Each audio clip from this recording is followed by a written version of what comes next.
Nuit de Paris. Partie 1. Le dossier oublié. À Paris, en 1894, un archiviste de la Bibliothèque nationale découvrit par hasard un dossier abandonné dans une boîte sans étiquette. À l'intérieur, des lettres jaunies, quelques photographies voilées et un carnet de notes rédigé par un médecin inconnu. Ce qui attira immédiatement son attention fut une image, une salle sombre, éclairée par une lampe à gaz, où l'on apercevait une dizaine de lits métalliques. Sur chacun reposait une silhouette émaciée, les yeux bandés, les bras attachés au montant. L'inscription manuscrite au dos glaça le sang de l'archiviste. Salle d'expérimentation numéro 3, hôpital Saint-Bernard, 1871. Le problème, c'est que selon les archives officielles, l'hôpital Saint-Bernard avait été entièrement détruit lors de la Commune de Paris en mai 1871. Officiellement, il n'existait plus rien de cet établissement. Pourtant, le carnet contenu dans le dossier racontait une toute autre version. L'hôpital n'avait pas disparu. Il aurait continué à fonctionner clandestinement, à l'abri des regards, sous les ruines mêmes de ses anciens bâtiments. Et ce qui s'y déroulait dépassait de loin les simples soins médicaux. Partie 2. Le carnet du médecin. Le carnet, relié de cuir sombre, portait les initiales AD. Chaque page semblait tachée d'une encre presque brune, parfois brouillée, comme si elle avait été écrite à la hâte. Les premières lignes frappèrent l'archiviste. 2 juin 1871. Le feu a détruit les murs, mais pas notre mission. Les autorités croient l'hôpital réduit en cendres. Nous continuons. Sous terre. Au fil des pages, l'auteur décrivait la création de nouvelles salles sous les décombres, accessibles par des tunnels oubliés qui reliaient autrefois les caves à un ancien couvent voisin. Les patients admis n'étaient pas des malades ordinaires. On y trouvait des prisonniers politiques, des vagabonds ramassés dans les rues et parfois même des enfants sans famille. L'archiviste nota une phrase récurrente, toujours entourée de doubles traits. « L'expérience doit servir la science, même au prix du silence. » Ce qui glaça davantage le sang, c'était une note datée d'octobre 1872. La plupart des sujets ne supportent pas la lumière après les procédures. Leurs yeux, trop sensibles, doivent rester bandés en permanence. Certains crient qu'ils voient des choses que nous ne percevons pas. Partie 3. Les visages sur la photo. Au fond de la boîte, sous le carnet, l'archiviste trouva une photographie sépia. Elle montrait un groupe de patients et de médecins alignés devant ce qui semblait être l'entrée d'un bâtiment effondré. Les visages étaient étrangement flous, comme s'ils se fondaient dans l'ombre. Mais ce qui frappa le plus, c'étaient leurs yeux. Certains brillaient d'un éclat surnaturel, presque rouge, et d'autres semblaient vides, comme si l'âme avait été arrachée. Une inscription au dos disait « Ceux qui regardent trop longtemps disparaissent avec nous ». L'archiviste sentit un frisson parcourir sa nuque. Il avait entendu des légendes sur cet hôpital secret, mais jamais il n'avait imaginé que des preuves matérielles puissent exister. En examinant la photo sous la lumière, il remarqua un détail que ses yeux avaient d'abord ignoré. Une silhouette minuscule derrière les adultes, un enfant dont le visage était presque transparent, comme un spectre. Une note griffonnée à côté, sur un bout de papier détaché, disait simplement « Ne jamais chercher ce qui est sous la lumière ». L'archiviste comprit que ce qu'il tenait n'était pas un simple document historique, mais la trace d'un passé où la justice et l'éthique avaient été totalement absentes, remplacées par l'obscurité et l'expérimentation. Partie 4. Le tunnel oublié. Derrière la photographie, l'archiviste découvrit un plan très ancien de l'hôpital, détaillant des couloirs souterrains qui n'existaient plus sur les cartes modernes. L'un d'eux était marqué d'un symbole étrange, ressemblant à un œil entouré de flammes. Curieux et inquiet, il décida de suivre le tracé du tunnel. L'entrée était cachée derrière une vieille bibliothèque, dans une aile abandonnée. Le bois craquait sous ses doigts tandis qu'il repoussait la porte, révélant un escalier descendant dans l'obscurité. L'air était humide et une odeur de moisissure mélangée à quelque chose de métallique l'enveloppait. Chaque pas résonnait dans le tunnel comme en avertissement. Des inscriptions gravées sur les murs semblaient raconter des fragments d'histoire. Ici, la vérité est un crime. Ceux qui défient la justice disparaissent. Les lettres étaient anciennes, certaines à moitié effacées, mais la peur qu'elles inspiraient était intacte. Au fond du tunnel, il aperçut une lueur faible. Elle provenait d'une pièce où les ombres dansaient comme des silhouettes vivantes. Sur le sol, des traces de pas anciennes et récentes témoignaient que quelqu'un ou quelque chose avait foulé ce chemin. L'archiviste réalisa alors que ce lieu n'était pas seulement un vestige du passé, mais un secret toujours actif, prêt à protéger son mystère. Partie 5. Les murmures de l'oubli. L'archiviste avança avec précaution dans la pièce éclairée par une faible lueur jaune. Les murs semblaient respirer et un léger murmure résonnait, comme si les pierres elles-mêmes parlaient. Il ne savait pas si c'était son imagination ou quelque chose de plus ancien, plus vivant. Au centre de la pièce se trouvait un cercle tracé à la craie sur le sol, couvert de symboles inconnus. Des papiers jaunis et déchirés étaient éparpillés autour, remplis de notes et de dessins macabres. Il comprit que quelqu'un avait utilisé ce lieu pour consigner ses recherches ou ses crimes. Un bruit derrière lui le fit sursauter. Il se retourna lentement et aperçut une silhouette dans l'ombre, immobile, l'observant. L'archiviste sentit son cœur battre à tout rompre. La silhouette semblait humaine, mais ses mouvements étaient étrangement fluides, presque irréels. Un souffle glacial traversa la pièce et une voix basse murmura « Tu ne devrais pas être ici ». L'archiviste, paralysé par la peur, comprit qu'il venait de franchir une frontière invisible entre le passé et quelque chose de plus sombre, où la justice et la vengeance se mêlaient dans une obscurité éternelle. Partie 6. L'ombre de la justice. La silhouette s'avança lentement, et ses traits devinrent visibles à la lumière vacillante. C'était une femme, mais ses yeux reflétaient une douleur ancienne, presque surnaturelle. Elle portait une robe noire déchirée, et ses mains étaient couvertes de cendres. « Qui es-tu » demanda l'archiviste, la voix tremblante. « Je suis celle que l'on a oubliée, celle que la justice a trahie, » répondit-elle d'un ton glacé. « Depuis des siècles, je veille sur ce qui doit être révélé. Et toi, tu as trouvé ce que tu ne devais pas voir. » L'archiviste sentit un frisson parcourir son échine. Chaque mot semblait peser comme un jugement. Il comprit que cette femme n'était pas simplement un fantôme. Elle incarnait la mémoire d'innombrables injustices, une force qui liait le passé et le présent. Elle tendit la main vers un des cercles de craie sur le sol. Les symboles brillèrent faiblement, projetant des ombres mouvantes sur les murs. « Si tu veux comprendre, tu dois suivre la voie de la vérité. Mais chaque révélation aura un prix. » L'archiviste, malgré la peur qui le paralysait, hocha la tête. La justice, même dans sa forme la plus obscure, valait ce risque. Et il savait déjà que ce voyage changerait non seulement sa vie, mais l'équilibre même de ce qui restait caché dans la ville. Partie 7. Les rues oubliées. La nuit enveloppait la ville comme un voile épais.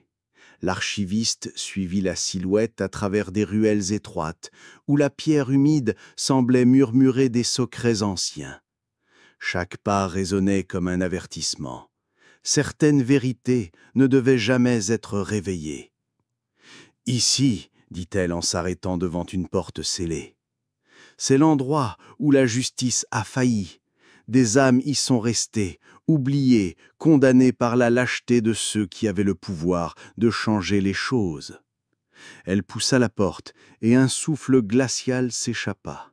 À l'intérieur, la lumière des lanternes révélait des murs recouverts de noms gravés, certains effacés, d'autres encore visibles. L'archiviste frissonna. Chaque nom était une histoire volée, une vie suspendue entre l'ombre et l'oubli. « Pour que la justice survive, il faut se souvenir, » murmura la femme. « Et pour se souvenir, il faut parfois faire face à l'impensable. L'archiviste sentit son cœur battre plus vite. Il comprit que ce voyage à travers les rues oubliées n'était pas seulement une quête de connaissances, c'était une confrontation avec la part la plus sombre de l'humanité. Et la vérité, même sous sa forme la plus cruelle, devait être révélée. Partie 8. Le miroir des âmes. L'archiviste s'avançait plus profondément dans la pièce. Au centre, un grand miroir ancien reflétait non pas son image, mais des fragments de vie passée. Des visages tourmentés, des yeux emplis de peur ou de colère apparaissaient et disparaissaient au rythme d'un souffle invisible. « Ce miroir, murmura-t-elle, montre ce que la ville a tenté d'effacer, les âmes qui réclament justice. » L'archiviste sentit une main glacée frôler sa nienne.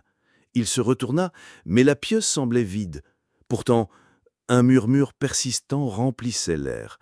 Des cris silencieux, des promesses brisées, des secrets gardés trop longtemps. La justice, expliqua la femme, n'est pas seulement dans les lois. Elle est dans le souvenir. Chaque acte oublié, chaque injustice passée vit ici. Et pour réparer, il faut reconnaître ce qui a été perdu. Le miroir trembla, et une vision s'imposa. Un tribunal abandonné, des juges disparus, des citoyens réduits au silence. L'archiviste comprit que la ville entière portait ses cicatrices, invisibles aux yeux du monde.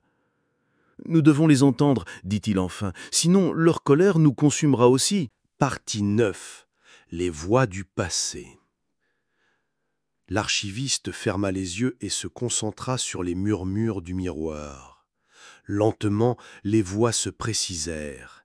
Des enfants criant pour être entendus, des adultes réclamant réparation, des innocents oubliés qui cherchaient à se rappeler au monde.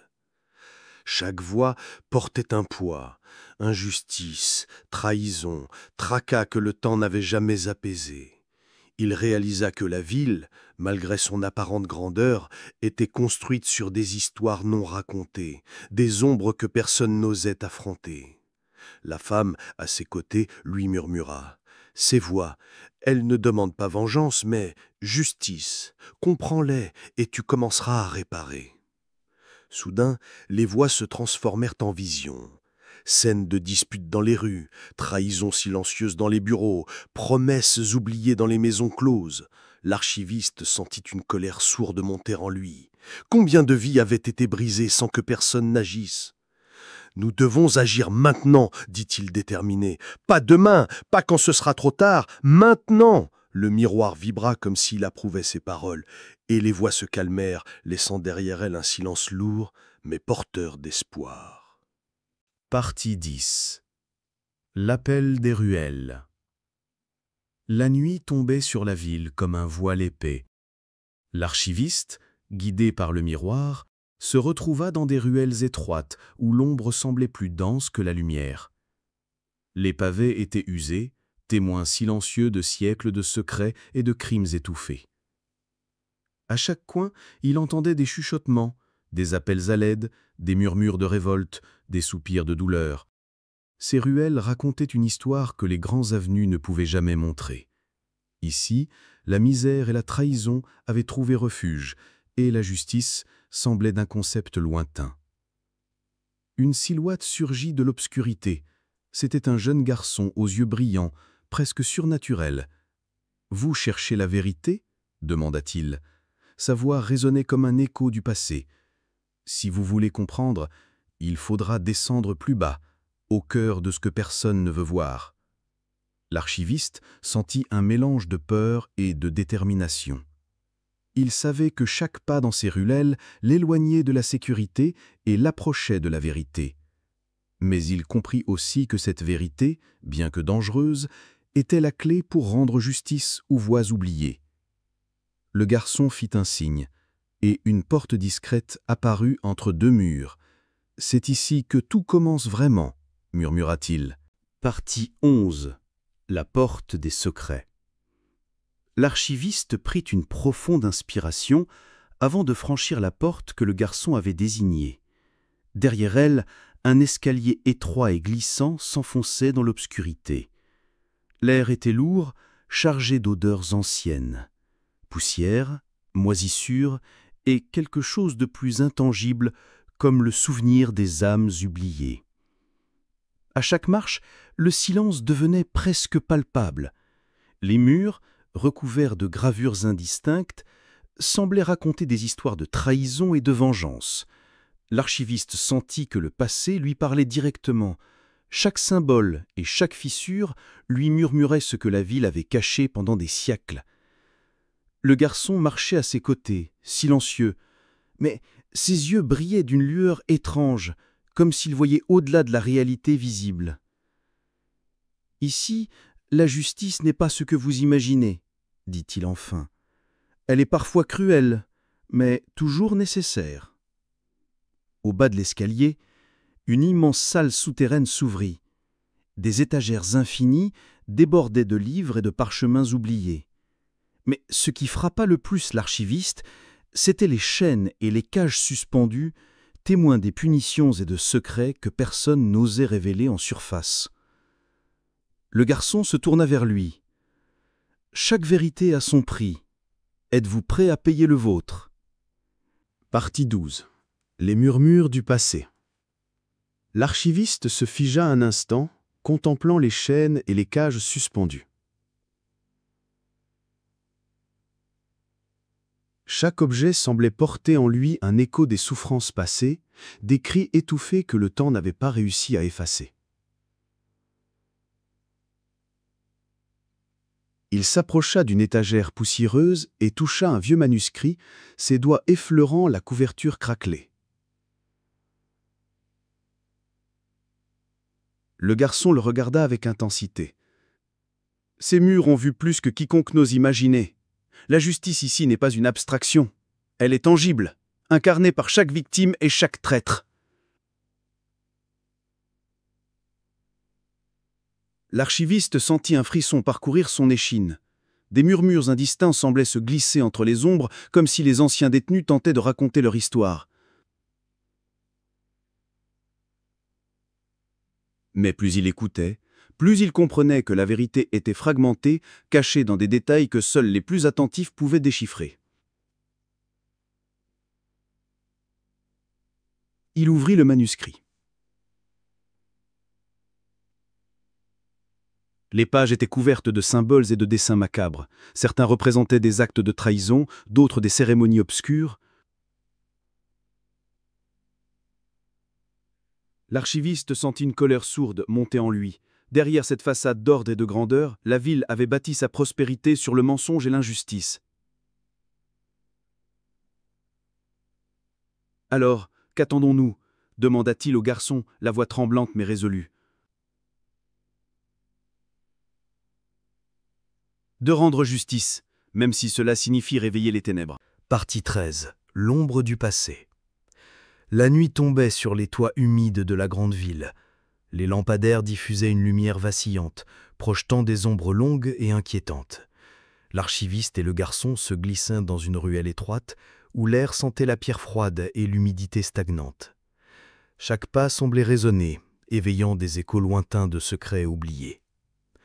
Le garçon sortit une clé ancienne, rouillée mais encore solide. « Ceci ouvre une porte que la ville a essayé de sceller depuis des siècles », murmura-t-il. L'archiviste sentit son cœur s'accélérer. Derrière cette porte pouvait se cacher la vérité sur la corruption et les crimes que même les livres officiels n'osaient mentionner. Ils atteignirent la porte et l'ouvrirent doucement. Une odeur de vieux bois et de poussière s'échappa, accompagnée d'un léger grincement. La pièce était sombre, mais dans un coin, une faible lueur révélait des murs couverts de gravures anciennes, illustrant la naissance et la chute de familles influentes, de juges et de mercenaires. L'archiviste comprit que ces symboles n'étaient pas que des décorations, ils étaient des avertissements. Chaque décision injuste, chaque trahison, chaque meurtre, tout est inscrit ici, dit-il, les yeux écarquillés. Le garçon s'agenouilla devant une gravure particulière, montrant une silhouette vêtue de noir, tenant une balance. La justice que nous cherchons n'est pas celle des tribunaux, mais celle qui rétablit l'équilibre, même si les forces de l'ombre doivent être confrontées. Un silence pesant s'installa, seulement brisé par le souffle des deux alliés et le léger cliquetis du vent dans les ruelles. L'ombre du passé semblait les observer, prête à révéler ses secrets les plus sombres. Partie 14. Les chemins de l'équité. L'archiviste et le garçon quittèrent la pièce secrète avec une sensation étrange. Chaque pas semblait les rapprocher de la vérité et en même temps de dangers invisibles. Les ruelles étaient désertes, mais leurs ombres s'étiraient comme pour les suivre, rappelant que la ville elle-même semblait consciente de leurs actions. « Nous devons choisir notre chemin avec prudence », murmura le garçon, son regard scrutant chaque recoin sombre. « La justice ne se trouve pas toujours là où on l'attend. Parfois, elle est cachée dans les endroits que l'on craint de fouiller. » Ils prirent une série de passages étroits et oubliés, menant à des ponts suspendus au-dessus des canaux sombres. L'eau reflétait la lumière des lampadaires, créant des illusions mouvantes, comme si la ville elle-même leur montrait des visions du passé. L'archiviste sentit un frisson. Chaque reflet semblait raconter une histoire différente, certaines belles, d'autres terribles. Arrivé à un carrefour, le garçon s'arrêta devant une statue dégradée représentant une femme tenant une balance brisée. Ici, plusieurs chemins se trottallent. Certains mènent à la vérité, d'autres à la perdition. Il tendit la main vers un passage étroit à gauche. Ce chemin est peu fréquenté, mais il mène aux archives interdites de la ville. C'est là que les injustices sont consignées, mais aussi là où la justice peut renaître. L'archiviste inspira profondément, sentant le poids de leur mission. La ville entière semblait retenir son souffle, consciente qu'elle allait réveiller des forces anciennes, peut-être plus puissantes que tout ce qu'il pouvait imaginer. Partie 15. Le sanctuaire des vérités. Le passage étroit s'ouvrit sur une salle gigantesque, aux murs tapissés de vieux parchemins et de manuscrits poussiéreux. La lumière des lampadaires filtrait à travers de petites ouvertures, révélant des étagères inclinées, comme si le temps lui-même avait courbé la pierre et le bois. L'archiviste sentit son cœur battre plus fort. Chaque volume semblait renfermer des secrets que la ville avait soigneusement enfouis. « C'est ici que tout est consigné », murmura le garçon en effleurant les couvertures craquelées. « Les injustices oubliées, les crimes qui ont échappé à la loi. Et parfois, les moyens de rétablir la justice. » Une odeur de cire et de papier ancien emplit la salle, mêlée à une note métallique, presque inquiétante. L'archiviste se pencha sur un livre ouvert, découvrant des récits de disparitions mystérieuses, de procès truqués et de familles brisées par le pouvoir et l'avarice. Chaque page semblait murmurer « Il y a encore des vérités à faire éclore ». Le garçon pointa une étagère plus reculée où des volumes reliés de cuir noir semblaient pulser d'une énergie étrange. Ce sont les archives interdites. Beaucoup ont essayé de les lire et peu sont revenus indemnes. Mais pour trouver la justice, nous devons oser. L'archiviste inspira profondément. La peur se mêlait à l'excitation. Il s'avançait vers un savoir ancien, capable de révéler la vérité, mais aussi de les mettre en danger. Chaque pas dans cette salle semblait rapprocher la justice, mais chaque ombre semblait les observer, prête à punir ceux qui osaient fouiller trop profondément. Partie 16. Les secrets enfouis. L'archiviste tendit la main vers un des volumes noirs. Le cuir était froid, presque vivant sous ses doigts, comme si le livre reconnaissait l'intrus. Il ouvrit lentement la couverture et une odeur âcre de poudre et de métal ancien monta à ses narines. Chaque mot écrit semblait chargé d'une puissance obscure, révélant des histoires de trahison, de complot et de crimes dissimulés depuis des générations. Le garçon observait silencieusement, les yeux brillants d'une lueur déterminée. Tout cela, ces crimes, ces injustices, ils ne sont pas oubliés. La ville les a juste cachés pour protéger ceux qui ont le pouvoir. Mais nous pouvons changer cela. Au fur et à mesure qu'ils parcouraient les pages, une sensation étrange les envahit. Les murs semblaient vibrer doucement, comme si la salle elle-même retenait son souffle. Certains passages du livre brillaient faiblement, illuminant des fragments de vérité qu'on ne voulait jamais voir. Soudain, un grincement sec retentit derrière eux. L'archiviste se retourna. L'entrée de la salle s'était refermée, comme si le bâtiment lui-même scellait leur passage. Le garçon serra le livre contre lui. Il n'y a plus de retour possible. Maintenant, nous devons continuer. Ils étaient désormais liés au savoir interdit, porteurs d'une mission qui allait les transformer et les exposer à des dangers que la ville n'avait jamais laissé filtrer au grand jour. Chaque page tournée les rapprochait d'une justice oubliée, mais indispensable. Partie 17. L'ombre du pouvoir. Dehors, la ville semblait paisible, ses rues illuminées par les réverbères et le halo orangé de lampadaires. Mais le calme n'était qu'une illusion. Dans les coulisses, ceux qui détenaient le pouvoir observaient chaque mouvement. Leurs yeux perçants scrutaient la population, prêts à étouffer toute tentative de révéler la vérité. Le garçon et l'archiviste franchirent le seuil de la bibliothèque, le livre noir serré contre eux. Une fois dehors, le vent nocturne leur fouetta le visage, comme pour leur rappeler la fragilité de leur entreprise. « Nous devons être prudents, » dit l'archiviste, « car la ville a ses propres gardiens. Ceux qui contrôlent les secrets ne reculeront devant rien pour les protéger. » Ils se glissèrent dans les ruelles sombres, évitant les caméras et les silhouettes suspectes. Chaque pas résonnait comme un défi lancé à l'injustice établie. Les histoires de trahison qu'ils avaient découvertes dans le livre semblaient se matérialiser autour d'eux dans les murmures des passants et le cliquetis des chaînes de la ville. Le garçon sentit la tension monter. Il savait que ce qu'ils entreprenaient allait bouleverser l'ordre établi, mais il ne pouvait reculer. La justice, pensa-t-il, ne devait rester qu'un mot vide dans un monde où le pouvoir se nourrissait du silence et de la peur. Au sommet d'une colline surplombant la ville, ils s'arrêtèrent pour contempler l'étendue urbaine. Chaque lumière était une vie, chaque ombre un secret, et chaque secret une injustice à corriger.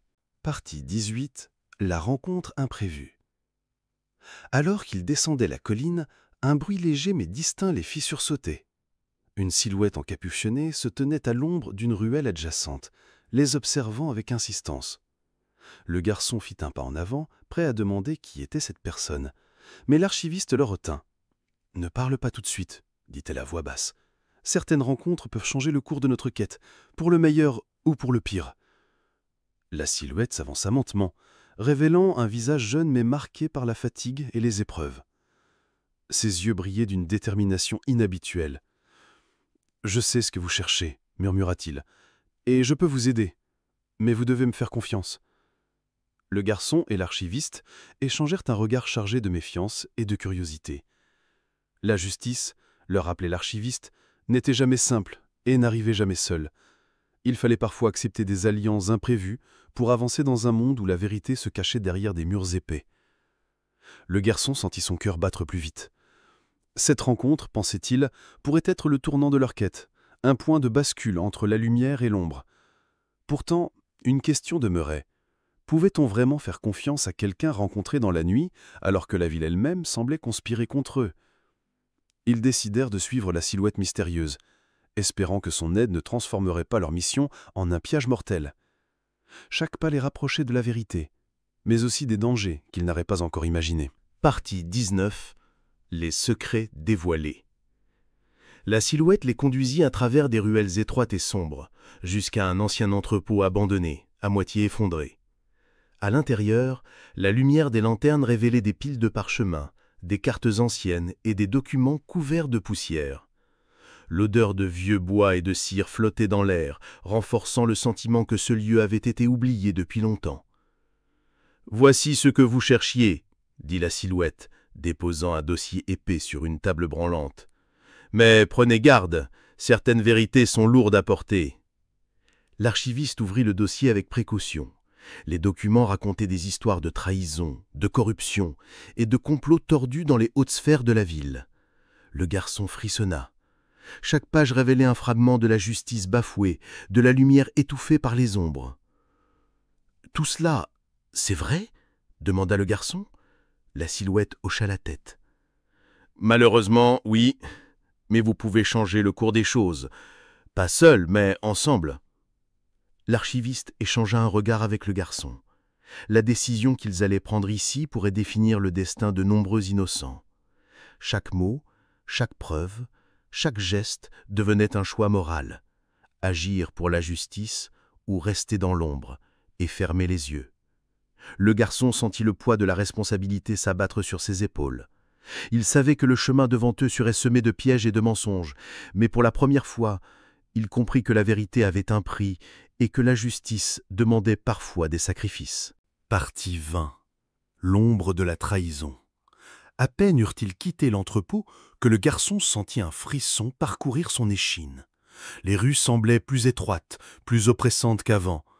Chaque pas résonnait comme un avertissement. Quelqu'un les suivait. « Nous devons être prudents, » murmura l'archiviste. « Tout le monde n'accepte pas la vérité. Certains préfèrent maintenir les ombres pour protéger leurs secrets. » Le garçon se retourna furtivement. Une silhouette encapuchonnée se glissa dans une ruelle adjacente, disparaissant dans l'obscurité. L'angoisse monta. Ce n'étaient pas simplement des ennemis anonymes, mais des traîtres tapis parmi ceux qu'ils croyaient amis. En suivant des chemins détournés, ils arrivèrent à une ancienne bibliothèque désaffectée. Là, ils pouvaient réfléchir à la suite, loin des regards indiscrets. L'archiviste posa les documents sur une table et regarda le garçon droit dans les yeux. La trahison est proche. Il faudra choisir soigneusement en qui placer ta confiance. Même les plus loyaux peuvent être tentés par le pouvoir ou la peur. Le garçon sentit un mélange de colère et de détermination. Il comprit que la justice ne se limitait pas à découvrir la vérité, elle exigeait aussi de discerner les alliés des ennemis et de naviguer dans un monde où les apparences trompent. Dehors, la pluie commençait à tomber, lavant les pavés sombres et reflétant les néons vacillants de la ville. Dans cette lumière tremblante, le garçon sut qu'il était prêt à franchir une ligne irréversible, celle qui sépare l'innocence de l'engagement pour la justice. Partie 21. Les pactes fragiles. Le garçon et l'archiviste restèrent enfermés dans la bibliothèque, feuilletant des parchemins et des journaux anciens. Chaque document révélait des alliances oubliées, des promesses brisées et des secrets enfouis dans les ténèbres de la ville.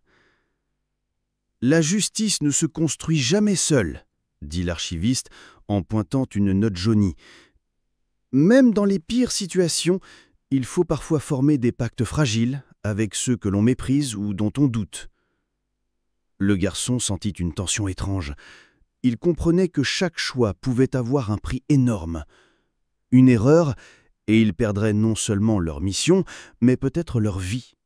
La ville, gigantesque et silencieuse sous la pluie, semblait les observer. Une lumière clignotante au loin attira leur attention. Une silhouette se rapprochait. Un allié inattendu.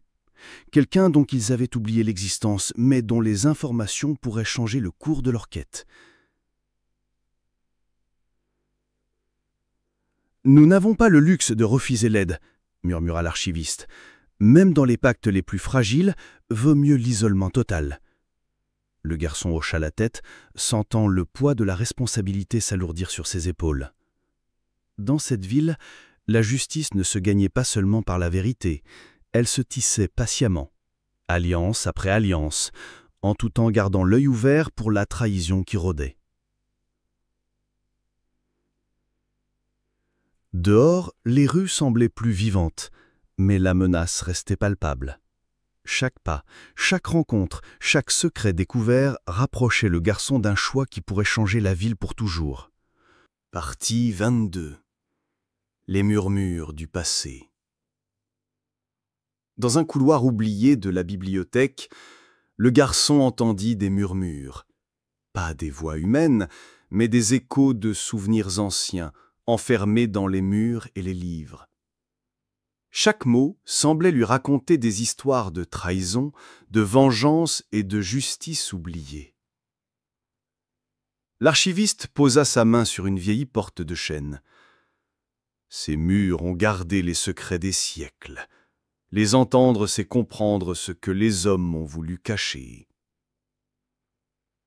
Le garçon s'avança prudemment. Les murmures devenaient plus clairs, des détails sur des crimes passés, des injustices qui n'avaient jamais été réparées. Il sentit une colère froide monter en lui. La justice, ici, n'était pas seulement un concept, c'était un fil fragile que chacun pouvait tordre à sa guise. Soudain, un vieux manuscrit tomba d'une étagère, ouvert sur une page décrivant un pacte trahi et les conséquences terribles qui avaient suivi. Le garçon lut chaque mot, comprenant que le passé n'était jamais vraiment mort. Chaque injustice non résolue revenait hanter ceux qui laissaient faire l'oubli. « Si nous voulons rétablir un semblant de justice, murmura l'archiviste, nous devons écouter ces murmures et apprendre de leurs erreurs. » Les deux compagnons se figèrent, conscients que chaque révélation les rapprochait du moment où ils devraient affronter leur propre choix. Dans la ville immense et sombre, le passé et le présent semblaient s'entrelacer, dessinant une toile que seul le courage pouvait démêler. Partie 23. L'ombre des décisions. Dans les rues étroites et humides, le garçon marchait derrière l'archiviste. Les lampadaires projetaient des ombres longues et vacillantes, comme si la ville elle-même hésitait entre lumière et ténèbres. Chaque coin semblait abriter un secret, chaque bruit résonnait comme un avertissement. L'archiviste s'arrêta devant une porte en fer forgé, cachée derrière des graffitis à moitié effacés. « Ici, dit-il, nous prenons nos décisions, pas seulement pour nous, mais pour tous ceux dont les histoires ont été oubliées. » Le garçon sentit le poids de cette responsabilité. Il avait découvert des trahisons, des crimes et des injustices que personne n'avait jamais punies. Chaque choix qu'il ferait maintenant aurait des conséquences irréversibles. Il pensa à la ville, immense, vivante, mais souvent indifférente. Les innocents souffraient, les coupables prospéraient, et la justice semblait parfois un concept fragile, manipulé par ceux qui avaient le pouvoir. Pourtant, il sentit une force grandir en lui. Une force née de la connaissance, de la mémoire et de l'indignation. L'ombre qui planait au-dessus de leur tête n'était pas seulement celle des bâtiments, mais celle des décisions laissées en suspens par des générations de lâcheté et de silence. Le garçon prit une profonde inspiration. « Alors, nous allons agir, » murmura-t-il. « Même si c'est dangereux, même si le chemin est obscur. » L'archiviste acquiesça, ouvrant lentement la porte.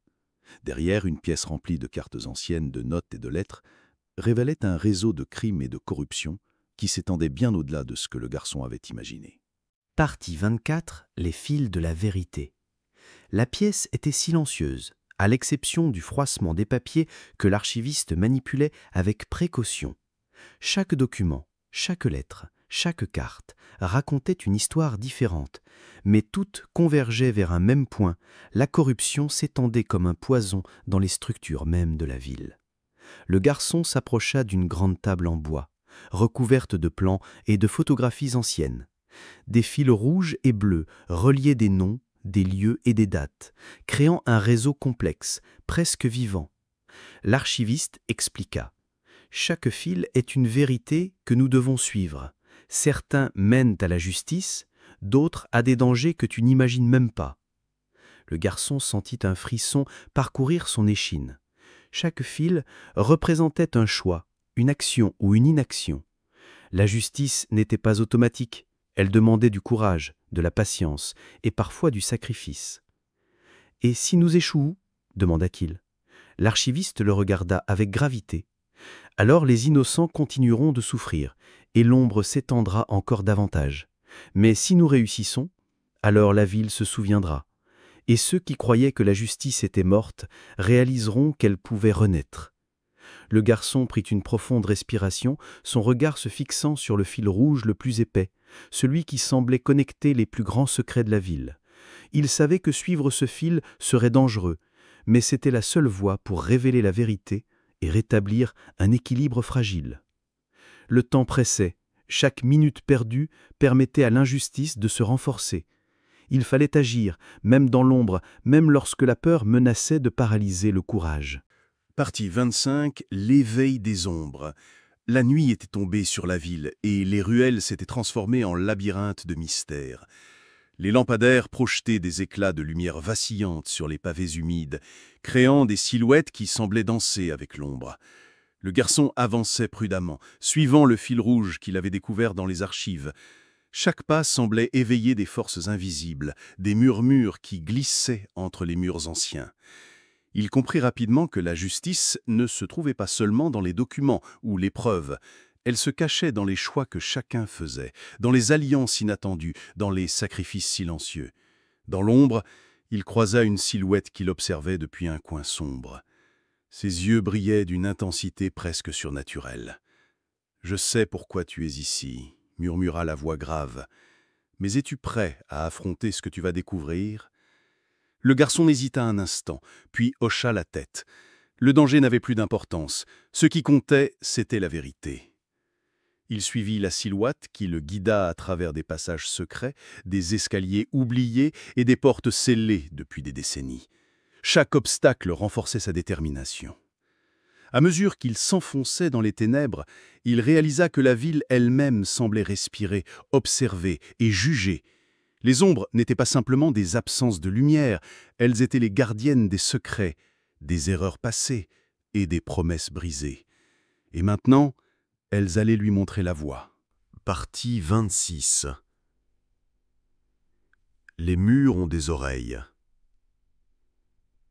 Le garçon avançait à travers un dédale de couloirs étroits, chaque pas résonnant comme un écho du passé. Les murs, couverts de poussière et de graffitis anciens, semblaient vibrer sous ses doigts. Il sentait que la ville elle-même l'observait, chaque pierre murmurant des secrets oubliés.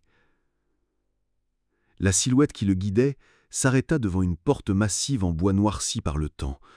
Des gravures étranges ornaient la surface, des symboles qu'il n'avait jamais vus, mais qui éveillaient en lui une résonance mystérieuse. La voix de son guide résonna à nouveau. Ces murs ont entendu des promesses brisées et des trahisons silencieuses. Ce que tu vas découvrir n'est pas seulement la vérité, c'est la justice que le monde a oubliée. En poussant la porte, une lumière vacillante dévoila une salle secrète remplie de documents anciens, de photographies délavées et d'objets mystérieux. Le garçon s'approcha d'un bureau couvert de parchemins et lut un nom qui fit frissonner son échine. Tout ce qu'il avait cru savoir sur la ville et ses habitants venait de basculer. Chaque document semblait lié à une injustice passée, une erreur que personne n'avait osé révéler.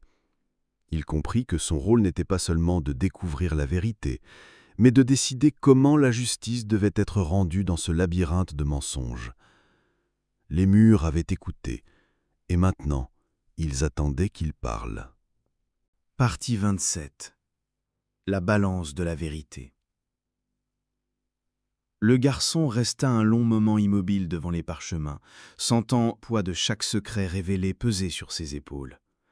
Les documents détaillaient des trahisons, des crimes étouffés et des injustices qui avaient façonné la ville dans l'ombre. Chaque nom, chaque date, semblait former un puzzle que seul lui pouvait assembler. Il comprit alors que la justice ne pouvait pas être aveugle ici. Elle devait être active, consciente et implacable. Son guide, toujours dans l'ombre, murmura. « Tu as le choix. Ignorer ce que tu as découvert et laisser la ville continuer sa mascarade, ou rendre la justice, peu importe le prix. » Le garçon se pencha sur une vieille balance de bronze oubliée sur le bureau. Les plateaux étaient vides, mais il sentait qu'il ne tarderait pas à se remplir de décisions lourdes de conséquences. Chaque action qu'il entreprendrait résonnerait dans les ruelles et les couloirs sombres, jusque dans le cœur même de la ville. Il comprit qu'il n'y avait pas de retour possible. La vérité, si elle devait éclater, changerait tout. Alliance, loyauté, vie.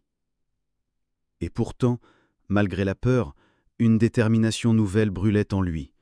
La balance de la vérité n'attendait que son geste. Partie 28. Le verdict de la nuit. La nuit tombait lourdement sur la ville, recouvrant les toits et les ruelles d'un voile sombre. Le garçon, armé de sa détermination et des révélations qu'il avait accumulées, se glissa dans les rues silencieuses. Chaque pas résonnait comme un écho de justice imminente. Il se rendit au centre du pouvoir, là où les décisions étaient prises derrière des portes closes et des regards complices. La tension était palpable. Les ombres dansaient sur les murs, et chaque silhouette semblait l'observer, deviner ses intentions. Il posa les documents sur le bureau du maire, chaque parchemin marquant une faute, une trahison, une injustice. Puis il se recula, laissant le silence peser sur la pièce. Les minutes s'étiraient comme des heures. Finalement, un cri étouffé retentit. Les vérités éclataient, et avec elles, la peur et le chaos commençaient à se propager parmi ceux qui croyaient échapper à la justice. Le garçon savait que ce moment changerait tout. La ville ne serait plus jamais la même. Le verdict de la nuit ne serait pas seulement pour ceux qui avaient fauté, mais pour l'avenir même de la cité. Partie 29. L'écho des rues. Les rues de la ville semblaient respirer différemment après le déclenchement de la vérité. Les passants, d'abord méfiants, commençaient à murmurer, échangeant des fragments d'informations, comme si chaque mot portait le poids d'une révélation.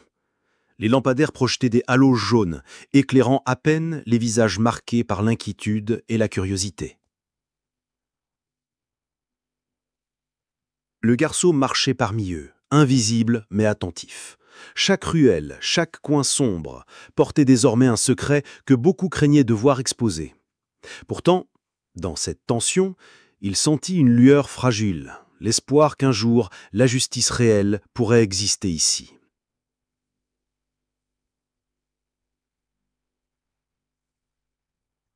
Il savait que certains ne pardonneraient jamais, que d'autres chercheraient à se venger, mais il avait semé la vérité. Et cette semence commencerait à pousser, lentement, dans le cœur de la ville. L'écho des rues répétait son message. Plus rien ne resterait caché et le changement s'annonçait inexorable. Partie 30. Le jugement de la ville. La pluie tombait en rideaux glacés sur les pavés de la grande ville, lavant lentement les traces des ténèbres passées. Le garçon se tenait au centre de la place principale, entouré de ceux qui avaient autrefois ignoré les cris silencieux des opprimés. Ses yeux, à la fois fatigués et résolus, scrutaient la foule. Le murmure des habitants se transforma en un silence pesant lorsqu'il leva la main et parla d'une voix ferme mais calme. « La justice n'est pas une vengeance, elle est vérité. » Ces mots résonnèrent contre les murs gris des immeubles, et chacun sentit la gravité de ce moment. Les responsables des injustices, exposés par les preuves que le garçon avait patiemment recueillies, furent confrontés à leurs actes. Il n'y eut ni cris, ni bagarre, seulement une reconnaissance solennelle de leurs erreurs. Pour certains, ce fut le premier pas vers la rédemption, pour d'autres, l'acceptation silencieuse des conséquences. La ville, elle, sembla retenir son souffle. Les ruelles sombres et les coins inquiétants perdirent peu à peu leur emprise, remplacés par la lumière fragile mais persistante d'une aube nouvelle.